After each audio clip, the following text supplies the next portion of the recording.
much in the confidence and respect he won from the people. Other wiser, greater, and as good men might not have won this, and then all would have been lost in some of our great crises. But public opinion in Illinois and the wider Union comprised many ideological and cultural strands. Understanding the people meant comprehending pluralism.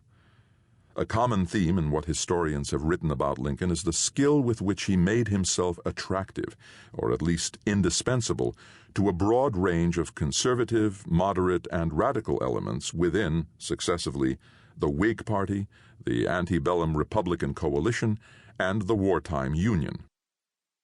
Less well appreciated is his remarkable success in reaching out to what was the most powerful of all the era's subcultures, evangelical Protestantism. Mainstream evangelicals did much to shape the style, substance, and rhetoric of the mass participatory politics that reached their maturity in America at about the same time that Lincoln arrived at his. In antebellum Illinois, as elsewhere, the political fault lines commonly coincided with religious and ethnic ones. Alert to the power of religious opinion, Lincoln fused appeals to Protestant millennialism and Enlightenment rationalism.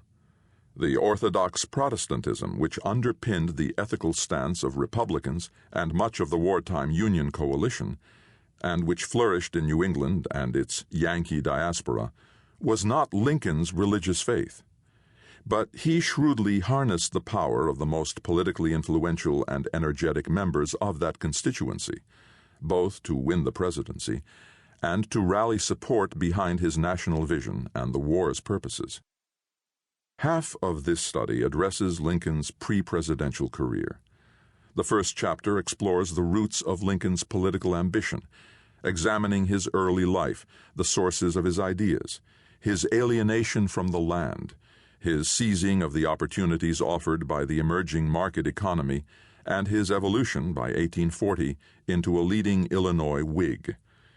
His effectiveness in state politics and his election to the United States Congress, where he served from 1847 to 1849, signaled his political ability, but only hinted at the more serious and morally engaged figure that re-entered politics in 1854 after the repeal of the Missouri Compromise opened the door to slavery's westward expansion into Kansas, Nebraska. Establishing the philosophical sources of that moral engagement demands a discussion of Lincoln's evolving religious views. Chapter 2 examines how during the mid-1850s Lincoln became a chief beneficiary of the swirling public opinion that, acting as the arbiter of political power, destabilized the old parties and opened the door to realignment.